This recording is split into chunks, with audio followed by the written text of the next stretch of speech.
Na mpendwa mtazamaji na msikilizaji, subscribe na kucomment. Hii ni KC1. Leo tunakuletea mambo makubwa yanayokwenda kujiri. Papa mpya amepatikana, kitu ambacho wengi walikuwa kikisubiri na moshi ukaonekana.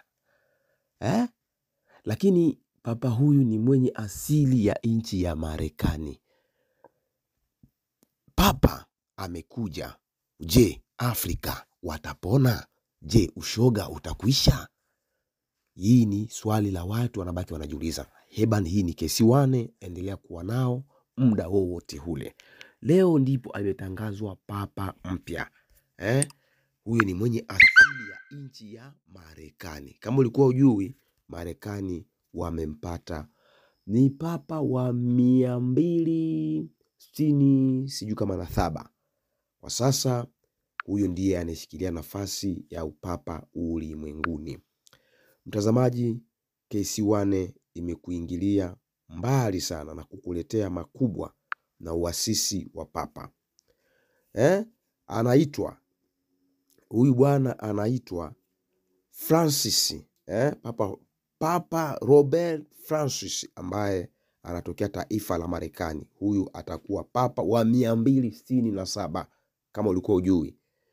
Huyu ndiye papa wa 267. Anaitwa Robert Francis, ambaye ni taifa la Marekani. Kitu kikubwa ambacho kinakwenda kuwashangaza watu, wa Marekani wamempata papa na vurugu zao zote. Je, ulimwenguni kutakalika na mambo ya ushoga? Maana ushoga sasa ndo utakuzwa, ushoga ndo utakomaa na vita Afrika haitokwisha. Kitu ambacho watu wanasema kama kweli kura zilipigwa kihalali na watu walikuwa wameshamwona Donald Trump kwamba amevaa kama vile papa, aliashiria kwamba papa mpya atatoka taifa la Marekani. Je, hapo kuna ukweli aidha kumepindishwa? Kitu ambacho wengi wanajiuliza, na wengi wanasema kwamba huenda kuna siasa zinaanza kutumika pale kwa na uchaguzi ule wa ukweli. Papa ndo huyo ameshafikia na ameonekana kwamba amekuja na mkakati mpya, lakini Afrika ndiyo itakuwa bara la kwanza kuathirika. Kama ulikuwa hujui, mikakati ya papa huyu ni mingi, na Marekani na kanisa Katoliki wao ndo kitu kimoja. Leo huyu ni damu, ataitupa taifa lake? Jibu hapana. Sasa KC1 moja kwa moja ikaingia na kusema kwamba ikuletee makubwa ambayo anakuja na kupata nguvu.